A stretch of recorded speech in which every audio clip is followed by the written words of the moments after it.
ꯍꯧꯖꯤꯛꯀꯤ ꯒꯚꯔꯟꯃꯦꯟꯠꯁꯤꯅ ꯀꯔꯤꯒꯨꯝꯕ ꯑꯃꯇ ꯇꯧꯕ ꯉꯝꯃꯣꯏ ꯁꯤ ꯀꯣꯡꯒ꯭ꯔꯦꯁ ꯑꯣꯏꯕꯒꯤ ꯑꯩꯈꯣꯏ ꯁꯦꯝꯃꯤꯕ ꯂꯩꯉꯥꯛꯁꯤꯒꯤ ꯃꯥꯌꯣꯛꯇ ꯀꯣꯡꯒ꯭ꯔꯦꯁꯅ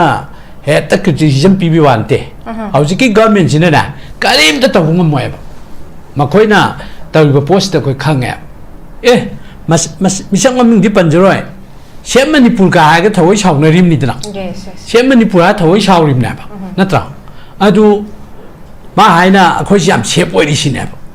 ꯑꯗꯨ ꯁꯦꯞ ꯑꯣꯏꯕꯒꯤ ꯈꯨꯗꯝꯂꯣ ꯃꯁꯤꯒꯤ ꯉꯁꯥꯏ ꯅꯦꯁꯅꯦꯜ ꯍꯥꯏꯋꯦꯗ ꯍꯥꯏꯅꯔꯤꯕ ꯇ꯭ꯔꯛꯀꯤ ꯀꯔꯤꯒꯤ ꯍꯧꯖꯤꯛꯀꯤ ꯍꯦꯗꯂꯥꯏꯟ ꯀꯥꯔꯦ ꯍꯥꯏꯔꯤꯕ ꯑꯗꯒꯤ ꯁ꯭ꯋꯥꯏꯗ ꯃꯤ ꯍꯥꯠꯅꯗꯅ ꯃꯤꯔꯦꯜ ꯁꯪꯗꯕꯁꯤ ꯄꯨꯊꯣꯛꯇ ꯇꯧꯅꯔꯤꯕ ꯁꯦꯞ ꯑꯣꯏꯕꯒꯤ ꯈꯨꯗꯝꯂꯣ ꯅꯠꯇ꯭ꯔꯥ ꯑꯗꯨꯒ ꯁꯦꯞ ꯃꯅꯤꯄꯨꯔ ꯍꯥꯏꯌꯦꯅ ꯑꯩꯈꯣꯏ ꯁꯣꯝꯗ ꯁꯤ ꯇꯧꯕ ꯍꯥꯏꯔꯤꯕꯅꯦꯕ ꯚꯥꯔꯇꯤꯌ ꯖꯅꯇꯥ ꯄꯥꯔꯇꯤꯅ ꯉꯥꯡꯊꯣꯔꯛꯄ ꯋꯥꯁꯦ ꯌꯥꯝ ꯅꯨꯡꯅꯤꯡꯕ ꯋꯥꯁꯨ ꯌꯥꯝ ꯉꯥꯡꯉꯦꯕ ꯍꯣꯏ ꯔꯤꯂꯦꯚꯦꯟꯇꯤ ꯑꯣꯏꯔꯝꯗꯕ ꯌꯥꯏ ꯃꯔꯤ ꯂꯩꯅꯕ ꯑꯩꯈꯣꯏꯒꯤ ꯚꯥꯔꯇꯤꯌ ꯖꯅꯇꯥ ꯄꯥꯔꯇꯤꯒꯤ ꯊꯧ ꯄꯨꯕ ꯅꯤꯄꯥ ꯑꯃꯅꯒ ꯍꯥꯏꯔꯤꯕꯅꯦꯕ ꯑꯁ ꯍꯟꯗꯛꯀꯤ ꯀꯣꯏꯁꯟ ꯂꯤꯛ ꯑꯣꯏꯕꯗꯣ ꯙꯔꯃꯦꯟꯗ꯭ꯔ ꯄ꯭ꯔꯙꯥꯟ ꯅꯠꯇꯦ ꯃꯣꯏ ꯀꯝꯄ꯭ꯌꯨꯇꯔ ꯄꯥꯏꯕ ꯑꯗꯨ ꯀꯥꯏꯅ ꯂꯩꯗꯅ ꯚꯥꯔꯠꯀꯤ ꯃꯤꯌꯥꯝꯁꯨ ꯌꯥꯝ ꯄꯪꯕꯩ ꯇꯥꯏꯞꯇ ꯔꯦꯜꯋꯦ ꯃꯤꯅꯤꯁꯇꯔ ꯑꯃꯅ ꯔꯦꯜꯒꯤ ꯀꯩꯅꯣ ꯑꯃꯅꯤ ꯕ꯭ꯂꯣꯛ ꯑꯃꯅꯤ ꯇꯥꯂꯤꯗ ꯅꯥꯟꯊꯣꯛꯇꯅ ꯑꯦꯛꯁꯤꯗꯦꯟ ꯊꯣꯛꯇ ꯔꯦꯜꯋꯦ ꯃꯤꯅꯤꯁꯇꯔꯁꯦ ꯐꯝ ꯃꯣꯔꯦꯜ ꯔꯦꯁꯄꯣꯟꯁꯤꯕꯤꯂꯤꯇꯤ ꯂꯧꯔ ꯐꯝ ꯊꯥꯗꯣꯛꯅꯩ ꯅꯠꯇ꯭ꯔꯣ ꯑꯗꯨꯕꯨ ꯔꯦꯜꯋꯦ ꯃꯤꯅꯤꯁꯇꯔꯗꯨꯅ ꯏꯁꯇꯥꯔꯤꯡ ꯄꯥꯏꯔ ꯔꯦꯜꯗꯨ ꯊꯧꯔꯨꯕ꯭ꯔꯣ ꯆꯨꯝꯗ꯭ꯔꯣ ꯑꯗꯨ ꯀꯔꯤꯒꯤ ꯙꯔꯃꯦꯟꯗ꯭ꯔ ꯄ꯭ꯔꯙꯥꯟꯗꯨ ꯃꯥꯅ ꯀꯝꯄ꯭ꯌꯨꯇꯔ ꯄꯥꯏꯕ ꯅꯠꯇꯦ ꯀꯣꯏꯁꯟ ꯂꯤꯛ ꯑꯣꯏꯗꯣ ꯑꯃꯦꯔꯤꯀꯥꯗ ꯔꯥꯍꯨꯜꯅ ꯆꯠꯂꯒ ꯑꯗꯨꯗꯨ ꯇꯧꯔ ꯃꯥꯅ ꯇꯧꯍꯜꯂꯛꯄꯅꯤ ꯍꯥꯏꯗꯤ ꯉꯥꯡꯉꯤꯅꯦꯅ ꯇꯧꯔꯤꯗꯣ ꯌꯥꯝ ꯅꯣꯛꯅꯤꯡꯕ ꯑꯗꯣ ꯑꯩꯈꯣꯏ ꯃꯣꯏ ꯁꯤꯒꯨꯝꯕꯁꯤꯒ ꯆꯤꯟꯗꯥ ꯄꯧꯗꯥꯅꯕꯁꯦ ꯑꯩꯈꯣꯏ ꯏꯀꯥꯏꯖꯔꯦꯕ ꯃꯣꯏ ꯂꯦꯚꯦꯜꯁꯦ ꯃꯣꯏꯒꯤ ꯁ꯭ꯇꯦꯇꯁ ꯌꯥꯝ ꯅꯦꯝꯊꯔꯛꯄ ꯍꯥꯏꯇꯥꯔꯦ ꯑꯗꯣ ꯑꯩꯈꯣꯏꯒꯤ प्रजाꯁꯤꯡꯁꯤ ꯃꯣꯏꯅ ꯀꯔꯤ ꯑꯣꯏ ꯈꯟꯕꯅꯣ ꯌꯥꯝꯅ ꯃꯅꯤꯄꯨꯔꯁꯤ ꯑꯉꯛꯄ ꯕ꯭ꯔꯦꯟ ꯂꯩꯕ ꯌꯥꯝꯅ ꯀꯩꯅꯣꯅꯦ ꯍꯥꯏꯕ ꯌꯥꯝ ꯎꯁꯤꯠꯇꯕ BJP ꯂꯥꯛꯄꯗꯒꯤ ꯑꯩꯈꯣꯏ ꯃꯤꯁꯨ ꯎꯁꯤꯠꯇꯕ ꯑꯗꯒꯤ ꯉꯥꯡꯅꯤꯡꯕ ꯉꯥꯡꯕꯀꯣ ꯌꯥꯝ ꯇꯧꯔꯦ ꯍꯥꯏꯕꯅꯤꯗ ꯚꯥꯔꯠꯀꯤ ꯄ꯭ꯔꯥꯏꯝ ꯃꯤꯅꯤꯁꯇꯔꯅ ꯃꯅꯤꯄꯨꯔꯒꯤ ꯊꯣꯛꯏꯕ ꯑꯁꯣꯏꯕ ꯀꯩꯗꯧꯕ ꯑꯋꯥ ꯑꯅꯥ ꯑꯆꯣꯛ ꯑꯣꯏ ꯋꯥ ꯉꯥꯡꯗꯦ ꯉꯔꯥꯡ ꯅꯍꯥꯟ ꯑꯩꯈꯣꯏꯒꯤ ꯁꯥꯟꯅꯔꯣꯏ ꯑꯃꯅ ꯒꯣꯜ ꯃꯦꯗꯜ ꯑꯃꯒ ꯐꯪꯉꯒ ꯍꯦꯛꯇ ꯑꯁ ꯀꯥꯎꯈ꯭ꯔꯁꯅꯨ ꯃꯇꯥꯒꯨꯝ ꯃꯅꯤꯄꯨꯔꯒꯥꯏꯁꯦ ꯊꯥꯒꯠꯁꯟꯅꯗꯅ ꯑꯗꯩ ꯃꯅꯤꯄꯨꯔꯒꯤ ꯑꯩꯈꯣꯏꯒꯤ ꯂꯦꯡꯌꯥꯟ ꯐꯤꯒꯥꯁꯦ ꯌꯥꯟꯁꯤꯜꯂꯒ ꯃꯃꯥꯏ ꯃꯤ ꯍꯨꯃꯥꯡꯒ ꯇꯩꯊꯣꯛꯇꯅ ꯅꯠꯇꯦ ꯌꯥꯝꯅ ꯍꯩꯅꯗꯦꯕ ꯇꯧꯔꯤ ꯄꯣꯠꯇꯣ ꯑꯩꯈꯣꯏꯅꯗꯤ ꯌꯥꯝꯅ ꯔꯤꯆꯨꯋꯦꯜꯒꯤ ꯚꯥꯞꯇ ꯔꯦꯁꯄꯦꯛꯀ ꯇꯧꯖꯔꯤꯕ ꯂꯦꯡꯌꯥꯟ ꯐꯤꯗꯨꯅ ꯃꯥꯒꯤ ꯇꯥꯋꯦꯟꯒꯤ ꯇꯥꯏꯞꯇꯒ ꯇꯧꯔꯛꯄ ꯑꯩꯈꯣꯏ ꯄ꯭ꯔꯥꯏꯝ ꯃꯤꯅꯤꯁꯇꯔꯒꯤ ꯀꯩꯅꯣ ꯂꯩ ꯍꯥꯏꯕ ꯑꯗ ꯁꯤꯒꯨꯝꯕꯁꯤ ꯑꯩꯈꯣꯏꯅ ꯑꯣꯄꯣꯖꯤꯁꯟ ꯑꯣꯏꯕꯤ ꯄꯉꯥꯡ ꯉꯥꯡꯕ ꯅꯠꯇꯦ ꯑꯗꯨꯅ ꯍꯧꯖꯤꯛꯀꯤ ꯃꯅꯤꯄꯨꯔꯒꯤ ꯑꯣꯟꯒꯣꯌꯤꯡ ꯀ꯭ꯔꯥꯏꯁꯤꯁꯁꯦ ꯂꯣꯏꯁꯤꯟꯅꯕ ꯆꯞ ꯆꯥꯕ ꯚꯤꯖꯟ ꯑꯃ ꯁꯦꯝꯃꯨ ꯔꯣꯗ ꯃꯦꯞ ꯑꯃ ꯇꯧ ꯑꯗꯨꯒ ꯃꯑꯣꯡ ꯇꯥꯅ ꯊꯕꯛꯁꯦ ꯄꯥꯏꯈꯠꯂꯛꯑꯣꯕ ꯄ꯭ꯔꯖꯥ ꯃꯤꯌꯥꯝꯗ ꯇꯧꯔꯛꯏꯅ ꯍꯥꯏꯕꯗꯣ ꯎꯠꯍꯜꯂꯛꯑꯣꯕ ꯅꯠꯇꯗꯅ ꯀꯩꯅꯣꯒꯤ ongoing crisis loisinaba road map si kamai seme ka haraga ona tainana khumba adi kaino ma hangaga madu ai khangau di ne ga irai ga lai thokpi ada thongom chai ji sarkar gi bo opinion ga ai di nang ha khangi ga hai gum yamna chief minister ni ga ko adi ga ada mi ga thok bujing I kat ki ban mita akoi gi state chung san da bji kamang wai tawno ka as kai state chung bu kamai tawno ka na adi as madu mi duna chief minister oire ga khoi ji kaino ma isha ko migi international area da natraga national level da madu ta khar kari khalam doino se sumaina makan gi yamna handaba makan gi khoi gi ministerial version haitare si minister gi kai gi tawbusa yam ngai tre ba du sium myam sida khoina lengak si sinaru budagi khoi sium da sa si tabna adu manipur myam na handak thui ba crisis sidagi khoi mit mai ji panga ga ko khoi tung da sium ba amuk kan halaktana ba khoi I gi khungun jum li da leiradro asi ba chang da leisum katlaga madu gi teng tha ga sum leiradro si da na phona ba phabra si ra ba mi da compensation pi da ga lei katlaga dwa sum pen jebra natraga si da na phona jebra to adai da bujigi speaker na ka hari ba posa manadi magi plus point ne ngangjari ne ba yam thina mangon minus at pot ne nang yodu yong ngamdra ba do di ma pham tha ro ya dro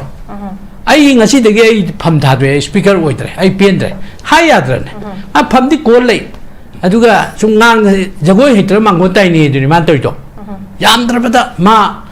political status ta ai na landra ga di ko ma number 2 ne ba chief minister gum thang ma ne deputy chief minister oh yes deputy chief minister lai ga di thang my status to 2 3 dai lai re na tra adu di ma ju madu accordingly work to ya dro na tra ngam de pham tha ro ya dro mayangna chief secretary hoy mayangna DGP hoy mayangna security advisor hoy adusu manipur government gi recommendation da na tere myam haini somdai torok panena adu da dai da ma kai no थोक यात्रो election में आसिदा मैं प्रजा ma'am बु Hector कनु तोंगन बायना उत चाइबि तोरकनो बा अदुगुम ma'am दुनु मसिंग यामगा कराय लेंगाक फदोइनो माइ थमजे ओजा पोसी थमै इसे कोइगी स्पीकर ने पोस लाइरे स्पीकर ना थंबगी माइ statement सिगा along with this statement I know just panjaki ba koigi tongan ba BJP ki marak tagi MLA singna like palib lengak sigi mathaka to haning ba pen bo form am phung tore even madu fulfill taw dagadi koigi political party se lift away ya habagi left away ya habagi post thamai hai tare ana sigi pu hairi ba la iba khongthang se kar main ubi bikhal naksila puga loina na makoigi seng khongpham ama semhong na bai damakta political party ki activism ne yeng ba yabra or else natre haira kanda koigi miyam na pamnari ba mona fulfill taw ba ngam daba mayam si masidagi yeng kanda hena mapung phana taw honna bagi apam ba du mo su endorse tok silak ne yeng ba yabra meeting si kamai tham biding user yeah thank you mayam puno pu korum jari koigi BJP na maroi na luching ni bale ngak sigi wapam sidi koi mayam he haina ba koi khangjere ma do pe nam le dai madu tai BJP ki wa sidi ba ko moi wa se sum yamna kai hai ta de belu yarok ta ba yam nok ning ba koi gi best joke of the year kind hai bi aba best joker of the year kind to ba ba mi ngak toy na sum tor pai ta re khoi di I bi kai ba ni khoi congress si ojiki lai ba manipur government sida khoi congress main opposition ne ba khoi ne lai jeri se atai di government loina chogot pada lai ra bang hak ta ne ba ada akhoi gi congress na lai ngak si gi mayok de ngang ga do bu do akhoi na ngang da na moi noi na ngang khalak pa sida akhoi gi ngang no baga che akhoi ji ngang da su yar bra kai na ko khanjal lak pai ta re ada hojiki honorable speaker na ka ma thammi ba akhoi gi chochampur yobungam da ba kai hai ba de gi sekmai yobungam da ba lan bangam da ba kai taw ri ba tam je masi ta ba yam nung ning bam phau re koi kana gum na sei ga leng adi yam phaja ba sei ma oirani kangpok pilan bangam da ba sekmai chat bangam da ba kai na ko aphau bi sei moi ne ba sigi wai sing ji hai ra ka hojiki chimin se oiri bani pa se sina matam mamada mana minister oiringai mana chimin se oiring da si khuba khura si hai ra ga na mana ngasi chimin se oi khalai ne ba ado mai matam sida amuk chu laina ji henjal lai ne ba ko madi tampak da phok da chat pangam da ba yaw khala ba na ba aduna BJP na moi masen ngangnari ba wa ji akhoi hojiki ai hajari juni khangjare ma do bhai ji ni ado Sushildron ka hari ba MLA honorable MLA Sushildron ka hari ba adagi sapam gi koi gi MLA pasoi gi keben ka hari se masi a thajani thongna hanbe ai amana makoi BJP masen pena da bugi ko internet conflict lai bugi khangan ba ma ade ani subana BJP gi phibam je la ka 2027 gi election ji ga mari le na मोगी foundation से hopeless ओरपगी सोलकपगी प्रजादा BJP की umbrella मखादा Lanji थेंगनरगदी मोय माइ पारोय का हाइबगी अरोयब खोंफम अम change सरपगी अदुगी इंगित अमजु फुंगदोय अदुगा अतोपा मना अखोयगी पॉइंटदा कोई party की meeting दको governance लेतबगी लेंगाक्सी लेतबगी कैनोमजु ओय मोयन हाइरिस for example ngangai biji honorable speaker ne manipur gi itihas ta manipur gi assembly gi itihas ta ko ai subject to correction ai la la ga su myam chon thok pu ko ai na khangjarak pa phaw da di sumaina lengak pai ri ba lengak ta saruk ya ri ba achauba pham pai ri ba minister amana natraga speaker amana magi lengak tu gi mayok da sumaina ka hai bise negative hai bise koi pak pak thengna te ba handak ti am taw re mamang da su hojiki honorable chief minister sina matam du gi chief minister ta ko koi sekmai lan bangam da ba kangpok picham ngam da si gi sarkar su sarkar gai taw grim na hai ba pochima hujemo hai ba miji gi mayok ta atai ram to khana rai ne ba du same family ni hai bani ta adu ga di moi masen je moi gi internet conflict lai ram ba yai natraga hojiki ngangai ba mi do hana su sekmai lan bangam da ba bai sai sa ga chief minister oi rakhibani na hujiki mangang biduju another duguma dream ma leibra aduguma mangla ma leibra sigi sai sa di sumai tawina sigi gadi ji phangin kaina khan bedagi tawrei bra du khangde aduba khoina mayam gi miyeng di yeng da governance leitre governance ki discipline है भी याउद्रे मथक का मखा का थक्सी का सिले नद्रे government की मायोक्ता opposition ngang bani madu constitution pi ba right amni adu makoi moi manungi member masen ga tongna pa kai sidi party ki discipline yaudre habani adu maina ngang ga amuk ekoi na miyam do pining ba message hai adu mai ngang chen na ga hoji ki honorable chief minister adu tongam dre honorable minister sing ju adu tongam dre kai ngang chen na ga praja mayam dagi ko manipur gi hoju ki chathari bo ongoing crisis hai masigi solution propongam da bagi son bam lai ri cha masi divert tong na bagi moi na sana ba mental game am la kai su kai ngan khan ba lai akhoi gi laikai am da ai gi chabu laikai gi club na na tra ma pai bi na tra exercise na phar ga warak watem ge to mu tan ma par ma man thola ga ma ma na pujan na ga mi to pa gi kan ba theory su lai ta na adu mai na saita breton na social ro na tra ke ba na lai ngak si ngang jen na ga प्रजा मियांगी कईगुमा mental diversion पुरंग होनरिब्रा कायजु कोई कम कान खल्लिको होय होयलम दौ मानते अदुबु ताय governance लेतरे याम सोला कोई कांग्रेस ना ngang ga do sak ga do myam se moi ni tau le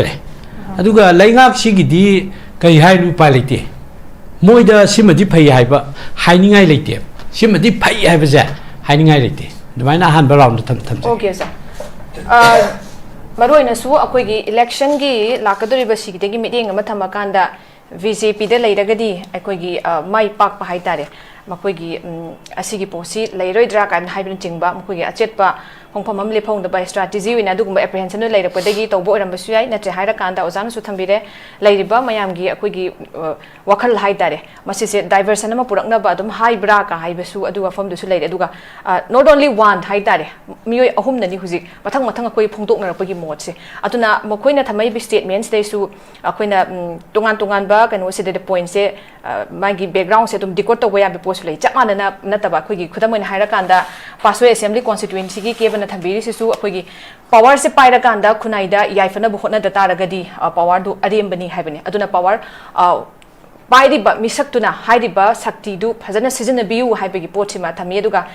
MLA Susindro na phongdok patasu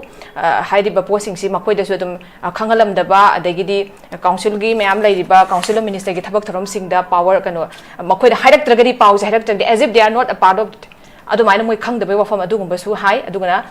thabak si moina pami se phajana deliver to ka target even resign to gani lift to gani have possible left to gani have possible adu ga speaker nam phongtok pasisu adu mak akoi gi council of minister na thabak thorom sing se mapung fa na akoi gi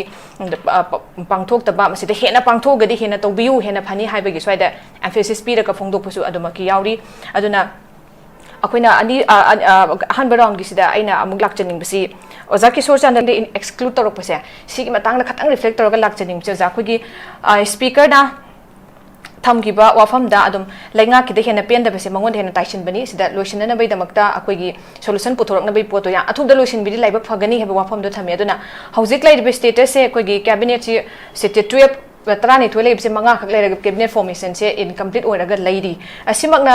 madam oide hairaka na khui cabinet expand tong da basina fazana pangthok pangam daba makhoi mayam se sidagi pen daba lakpo oidori bezala masije ozagi mideng da kamain thambiding si se su one of the main akoi gi factor mo oina consider to wayabra kamain thambiding masi akoi mayam gi miyeng dana ko cabinet expansion to bungam daba si akoi masi makhan khara da nei na bi ai Number one, akogi union government ki sa hai ki belonda do puppet ki ya magi inability magi edu ki ngamjada ba yam sonja ba haitare hojiki le riba honorable chief minister amadi maga chanmin riba council of minister yaw ba moi kharase yam son ba kangbu ne ba makoina independently maning makhatamna decision lobungam de maram di state ki khoi ki kaino da leijaba state ki power da leijaba pot phauda moi ada center da ko madu gi yet na bangam jate ba asom gi ayaba ma asom na yes or no ha ba adu gi dictate chat padung to wa mar maduna council of minister masing shuan ba kai ji chief minister am su magi lem na riba minister sing du gi ko makhoi gi ba masagi on kai no na right na adu bok da pangthok bangam jate ba swai da मीना social media हाइनबा अदगी मीना निपुंग बुंग हाइनबा याम लै हंदकी गवर्नमेंट से सेमन होनबदा कोई कम्युनिटी मैतैगा याम कन्ना हेक्ता थौरी चिंगनरिबा कम्युनिटी की रोल में याम चावना लौवेना हाइनैको अदो गवर्नमेंट से सेमन होनबदा नखोइना सी तौगदम सी तौरोइदम निका हाइबगी अदुगी अंडरस्टैंडिंग अमा लेनै हाइबसे अखोई मीडिया दा अखोई थेंगनरेबा अदुना अदुगुमै मतांगदुदा होजिगी कम्युनिटी सिना फमुले पुना तब पोट खरदा यानदबदगी काउंसिल ऑफ मिनिस्टर की अवाद पे हापंगमदबरा नत्रगना यूनियन गवर्नमेंट ना काउंसिल ऑफ मिनिस्टर से हापननो होनबदा प्रॉब्लम लेबिदगी मदुनि हेना केओजमा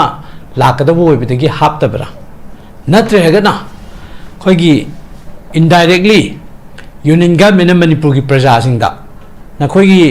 गवर्नमेंट निकायने लेरिसे मवा चटपोते मोजी कई बजानते अखोइना तौदिंगैदी मोई बोन काउबुंग बजानते काइबगी इनडायरेक्ट मेसेज अमा मणिपुर मियान पीरगा अखोइ यामना थर्ड क्लास के सिटीजन की मखादा को उहन्नबा लेहन्नबगी तरुपा पोट अमना कायना मदंग मदंग खनलेबा को अदु लेंगाक Semba the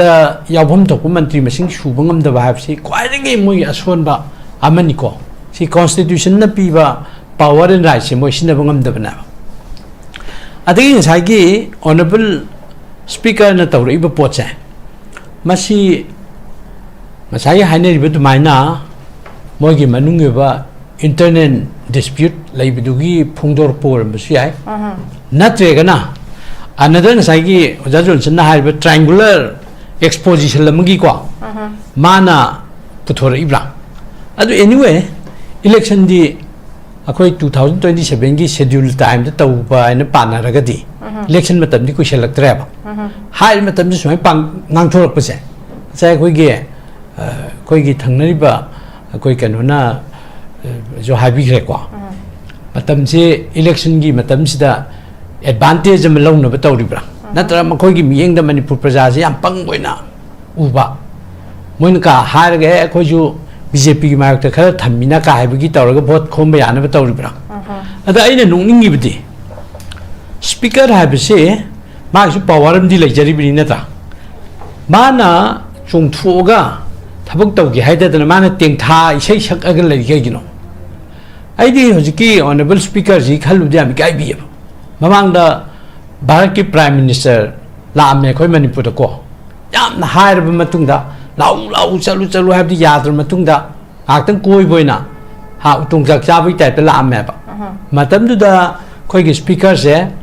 prime minister लापगी मिफमदुदा यावेबा but मासी कौखत पीदना कइदौगदा माइ ममिंग मथागा एड्रेस तौदना प्राइम मिनिस्टर ना यामदुदा मतमदु प्रेसिडेंट रुल तौरगा खोइगी अतैदी लोइना फमजि तारगसु मादि स्पीकर ओइना दुम लेरिबनाबा मतमदुदा भोगदा प्राइम मिनिस्टर ने एड्रेस तौगिद्रबनाबा सिगुम्बा गी तौरगा माना सोंजरिबा पोतुदा मानगा ngasi ngangथोरइसे अखोइना सुम उबदा भारतीय जनता पार्टी नत्रगा मागा चमिनरि पार्टी म्यामसे मसे इलेक्शन की मियेंगदा पुरा खोजि लोइबा तारे खोजि बीजेपी की अम्ब्रेला दा बीजेपी की फाउंडेशन दा इलेक्शन से थेंगदे खोजि अमत्ता यारोय काने दोलम होंगिंगपगी को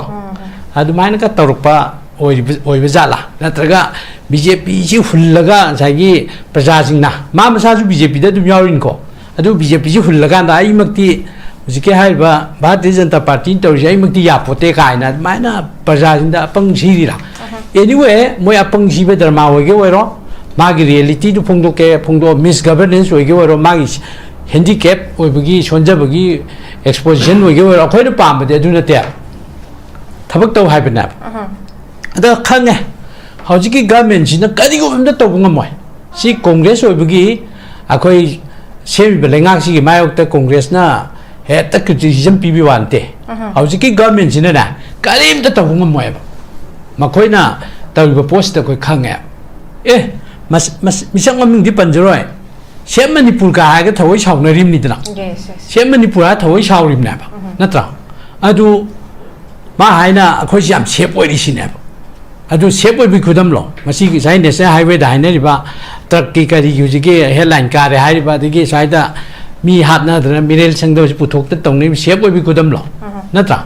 अदुगा เชฟมันนี่พูดไฮนะคอยชมแต่สิตัวบ่ไฮริมเนี่ยบ่บาร์ตี้จันทร์ปาร์ตี้นะงานทั่วไปว่าใช่ยามนุ่งบ่ว่าช่วยงานไงบ่ว่ารีเลเวนตี้โอ้ยมันเดบิไอมาดีเลยนะบ่คอยกี้บาร์ตี้จันทร์ปาร์ตี้กี้เท่าผู้เป็นปามนะกะไฮริมเนี่ยบ่เอสอันตะกี้ก็เชลลี่ก็ไปดูดาร์เมนเดอร์ประธานนั่นเองมวยคอมพิวเตอร์ไปดูกันเลยจ้ะ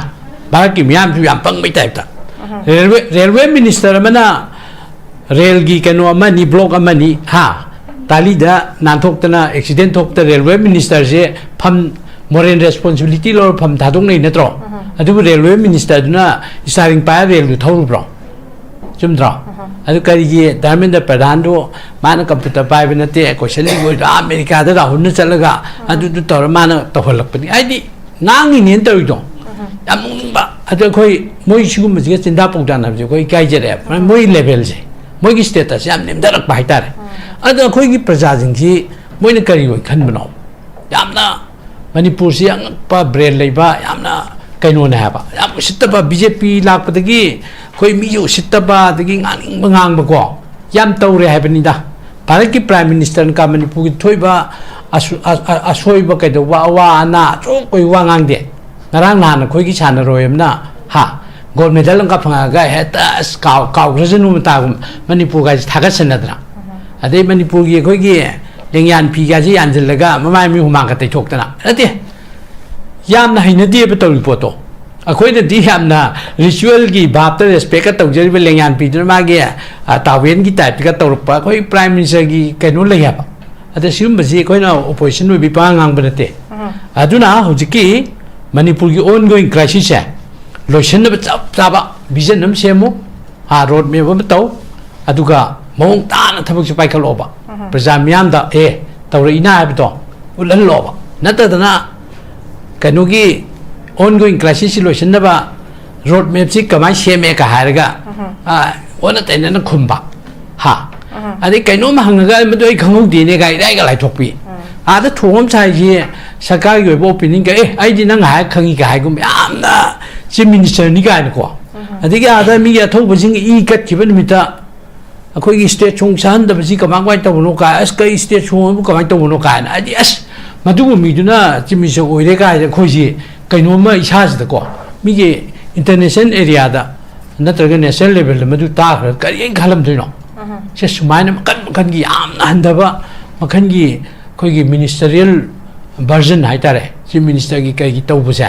याम नुंगाइत्रेबा अदु सिउ मयामसिदा खोइना लेंगाकि सिनरुबदगी खोइ सिउ दशा से ताबने अदु मणिपुर म्यामना हंदक थोइबा क्राइसिस सिदगी खोइ मिट माइजि पांगगा को खोइ तुंगद सिउ मजा अमुक कना हलक्तनबा खोइ इगी खोंगुन जुमली द लेरद्रो असी बाक्चांग द लेसुम कलगा मदुगी तेंथागा सुम लेरद्रो सीदन फोनबन फबरा सीरबा मिद कंपेंसेशन पीरगा लेकलगा द्वासुम पेन जेब्रा नत्रगा सीदन फोन जेब्रा तो अदाइदा हुजिगी स्पीकर न का हारी पोसे मानदी मागी प्लस पॉइंट ने ngangjari ne yam thina mangon minus pot ne nang yodu yong ngamdraba do di ma pham tharo ya dro ai ngasi de ge pham thadwe speaker oidre ai pendre hai ya dre a pham di kol lei aduga sungang jagoi hitra mangon tai ni du man toi to yam drabada ma political status ta ai na landraga di ko ma number 2 ne ba chief minister ki thang ma ne deputy chief minister oh yes deputy chief minister lai raga di thang my status to 2 3 dai lai re na tra adu di ma ju madu accordingly work to ya tra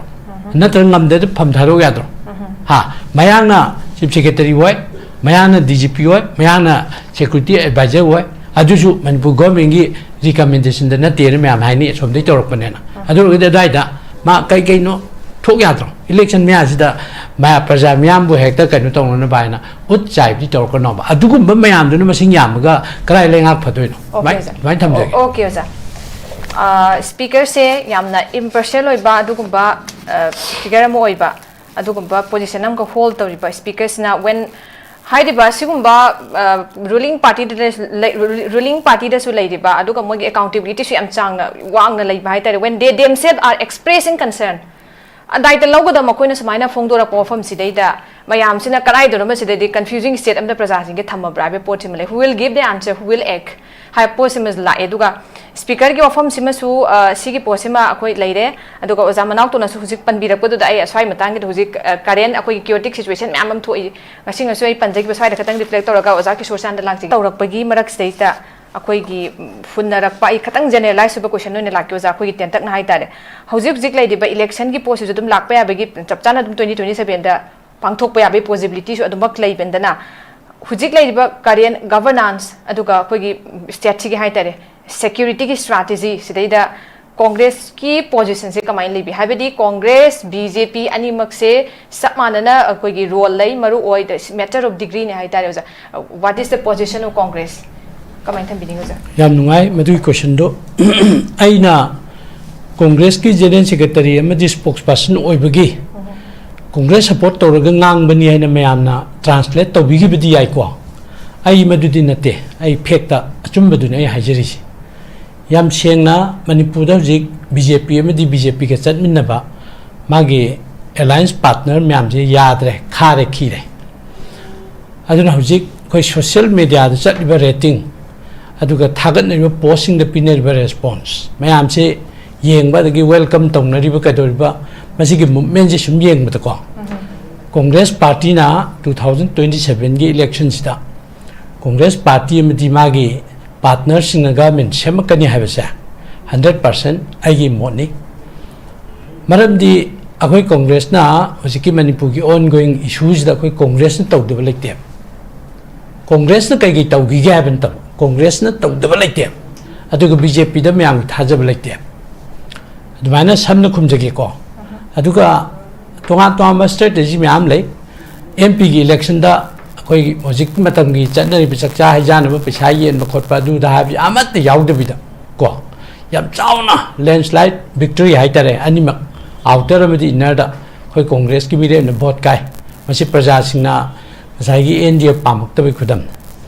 सिगी Matang सिदा आइगी फमिनरिबा आइगी now लार्नेट and respected इनाउ panelist केसोचा नंजाय मिट नाकोंगाम सिंगदो अखोई मणिपुर की मियाम दा मिन आकोयम सिंगदो वाम हाइग्रेब मसी याम थागतले आई दादे खितंग वाम दा हाइजौगेबको कांग्रेस बीजेपी नेशनल पार्टी गातनी चुमी मागी नेशनल लेवल की मागी कनो स्टाइल अम लेगनी रीजनल फीलिंग की लेवल अम लेगनी को आई बीजेपी दजो आई मतम खरा याउजरमेब आई की पॉलिटिकल कैरियर दा अद मदुगी करी ड्राफ्टिंग तो खोपा हेंटेन आई मदायदा आई याउजरमेबको अन बीजेपी सो इन खंजब खर ले अदुगा कांग्रेस आई चाही खरा नियरली 10 इयर्स मुकी आई कांग्रेस की कनो सि लेजरे अनि सि खेने ये बीजेपी सिना अखोगी याइंगंगना महुचिन ब सना साबा पार्टी हाइतारे अदुगा कांग्रेस सिना तसेंग सना कांग्रेस ताइनि याम यानिंग बजे अते नते अखोगी स्टेट सिगम मरी लेनब इशू याम डेलिकेट ओइबा नत्रगे याम क्रुशियल मैटर को मरोइना कोई टेरिटोरियल इंटीग्रिटी गुम्बा अदगी मणिपुरी वानेस गुम्बा यामना कोई मणिपुर की इशू घर लेरिब नॉर्थ ईस्ट रीजन की रीजनलिज्म एंड स्टेट की मरो भी इशू जिंगदना अखोई की आसोमना एआईसीसी की लेवल ngang इरकदब फोंगकदब से कोई सोमदगी कमिटी सेम सिदगी रिकमेंडेशन तवेबा अदुगी रिकमेंडेशन दुगी फाइंडिंग्स ता सोमदगी तवे तौरपदे सोमदगी तौ मालहनबा अदुगा रिसोर्स ने सोमदगी लौबा हाइतारे सिगी पोजे बीजेपी दरी लेते बीजेपी की ना मथकते मखाद चेंधरे मखाद मथकते चिंखटपा 25 से चिंखटपा ngमदे कोई सोमगी ना मखाद इसिंग चिंखटलेना अदो मथकि थादबिर मयांगी मियेंग दबुदी आदगी कमान तरुपदी मानबा सिगी यामना खोगी थक खागी discipline ngakpagi khoi culture am leye masida neina Congress ngawjeri se aduna try manipur miyam de ko akoi andaki manipur gi issues da akoi ju central leader sina akoi gi pam da ba kai gom version lam ka tar pa yaw khre social media ko da ta khoi somdagi state tagi react torga ko second khre da madu khoi lokthong ba ke da apology tong no yam leye ba adu state ki ba issue da state ki leadership na harak pa je center ki leadership ta da ba de respect tok da ba de sigi yam phajaba yamna democratic oiba kaino ma lei aduna mayam punamangna Congress BJP Nation Party atani akoi loi khare khire kai che athoi dong khan bi genu akoi gidi yaing hang na mahut chin ba sana na te koi sana seng bani aduga BJP di yaing hang sin bani adu akoi gi Okay, thank you so much. Thank you so much. akoi inau di respected and lale inau di ma di loga kanoni koi gi regional hajira tra local hajira party gi masak nai ba machin chat pa mini adu ma di do hide ya da na ma di ma adu ai kanon te criticize to bante yam understanding da honor ma galoi na haja ben mayam da ko la na khan gi da na ba sai tham je Okay, sir, thank you so much. Manipur the Iran se koi balance yam sati bu huji ko thoin da na sometimes national political parties ye am pam jat re kain mayam sina ga hai ba aduga laidi aduga magi aduga area khada work to ba magi ideology tunga da mayam am de dum leijari bane aduga as a national ki political party am oi bada adagi su tathok tasin to bagi tana da ba ya da bagi rum du su lei du thambire ozan ado ozar ki sorja Manipur si MP masing yam de adu Manipur gi yam lu ro issue article 3 gumba 371 gumba Manipur gi territorial integrity da challenging oi ba shumba khoi gi pam da ba hai tare ne khoi gi bill pass tor pe abagi ain puthor pe abagi shakti ji bharat ki parliament ta lei masigum basi thengar ko matam da di number si darkar oi re ba ngasai som di chali ba mi amani sina law khong ga so asong kam mu sina ta da du pai le te ba ko khoi south ki karnataka gumba tamil nadu gumba gi mp mising yam yam ba jaga da di moi local party na government si pai ra ga ka ni ye ba moi gi di ado khoi da ani ga le ba hung ga le ba khoi gi di yam na ka nu go ye ba anu sim ba gi handicap oi ba aduga state ki issue ji kai rak tnu phone ba da khoi jun 19 gumba thok ki hanjal thok pa de khoi pam de ba without territorial limit every the missionary ni dra ada sumaina sum yau kuding gi missionary di pam de ana yamna diplomatic oi ba way da parliament ki si power si challenge to bungam na mu da mukta kai mu tam da khoi ji ko regionalism ha bi si khoi pam ga su si pam da ba mi le roi adubu ai khoi sum ba yamna bharat ki india gi mainland na khoi som di yeng mi yeng ji di myam loi khang na re anu sim ba pam da ba challenging kai no ma la ko mu tam da thengna na mu tam da ko akoi matik chaba leader puthok pa mathau ta ba ga loina na khoi gi friendly oi ba number si darka oi re adu gi umbrella ma sem na no hon na rakpada khoi national party gi importance da da la e ba adu na mayam punamak khoi gi congress party gi sai kanu to bi gi nu sai pg number main pa na gi do si number khudak te immediately khoi congress na ma gi ji mal nai ni khoi congress ki kanu na te khote akoi congress na manipur gi integrity gi dong ta khoi ching dong na le pi khoi hai ba ne immediately ko adu nai na manipur miam hai jin ning ba ja regionalism mai ba sense khoi pa mi but khoi kan ga na khoi gi state ki ba ru issue miam je parliament da face to na bo na ba akoi gi friendly oi ba numbers dar ka oi ra madu gi dong ta khoi national party gi maru je da la pa ta Okay, sir, thank you so much.